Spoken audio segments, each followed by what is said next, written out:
किसी गांव में अर्पित और प्रांजल नाम के दो लकड़हारे रहा करते थे। अर्पित थोड़ा मक्कार किस्म का व्यक्ति था, वहीं दूसरी तरफ प्रांजल बेहद मेहनती और ईमानदार व्यक्ति था, जिसकी चर्चा पूरे गांव में हुआ करती थी। एक बार किसी काम से प्रांजल अपने गांव से शहर आता है और इस मौके का फायदा उठाते हुए अर्पित उसके वहां गाय को चोरी करके दूर के गांव में बेच देता है। अब जब प्रांजल लौटकर शहर से अपने गांव आता है और अपने घर पर आकर अपने गाय को गायब देखकर स्तब्ध हो जाता है।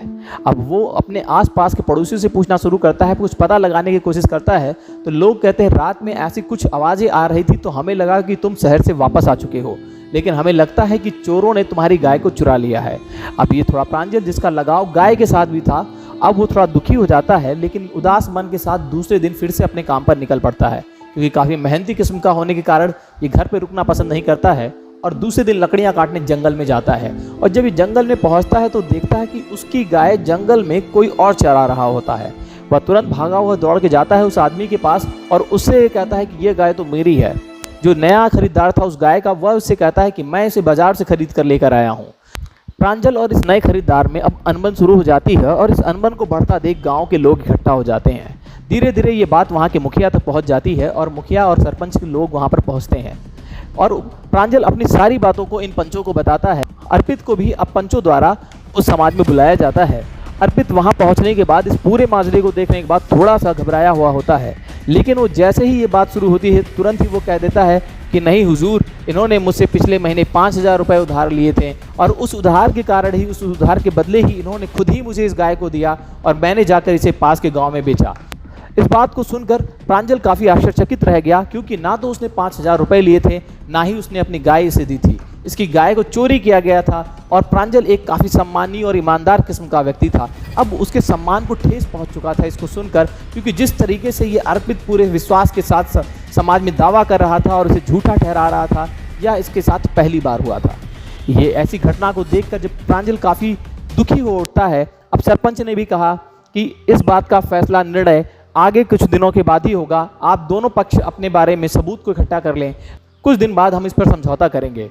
पंचों ने उस गाय को मुखिया के घर पर बांध दिया। प्रांजल घर जाने के साथ से ही काफ़ी दुखी हो जाता है और उसका ना तो कहीं खाने में मन लगता है, ना ही कुछ करने में, क्योंकि उसके मन में बार बार यही घूम रहा होता है कि उसने मुझ पे भरी समाज पर ही कैसे ये इल्ज़ाम लगाया, कैसे ये झूठे इल्ज़ामों को मुझ पे, दोषारोपण मुझ पे कैसे कर दिया।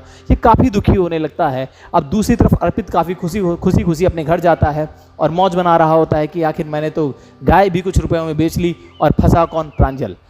अब आप बताएं कि आखिर इस मामले में किस व्यक्ति को दुखी होना चाहिए था और किस व्यक्ति को शांत मन से जाकर घर पे बैठ जाना चाहिए था?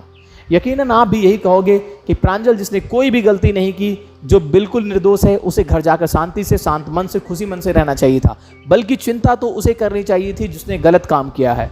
ठीक आज यही हमारे समाज में हो रहा है कि हम सही होने के बाद भी हम दुखी होते हैं, हम सही होने के बाद भी चिंतित होते हैं, वहीं दूसरा व्यक्ति जो गलत होता है वो अपने जश्न बना रहा होता है। अब इस कहानी में वापस लौटते हैं। कुछ दिनों बाद जब आंतरिक सूत्रों से पूरी जानकारी निकालने के बाद ये लोग फिर से एक जगह एकत्रित होते हैं, तो वहां पर अर्पित के पास प्रांजल को दिए हुए 5,000 रुपये का कोई भी सबूत नहीं होता है, क्योंकि वास्तविकता में अर्पित ने प्रांजल को 5,000 तो क्या 5 फूटी कौड़ियाँ भी नहीं दी थी।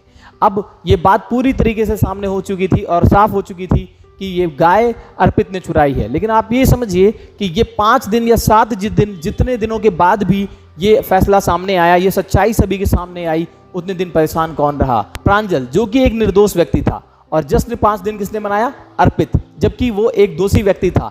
ठीक इसी तरीके से अगर आप सही हैं तो आपको धैर्य बनाने की आवश्यकता है, अपने मन को शांत रखने की आवश्यकता है, क्योंकि सत्य हमेशा ही सामने आएगा और जीत हमेशा सच की होगी। इस बात को ठान के रखिए और इस बात को मान के रखिए, क्योंकि परेशान होना है तो किसको? जिसने गलत किया। अगर आप सही हैं तो आपको किसी भी प्रकार की चिंता करने की आवश्यकता नहीं है, स्वयं ईश्वर आपके साथ खड़े हैं।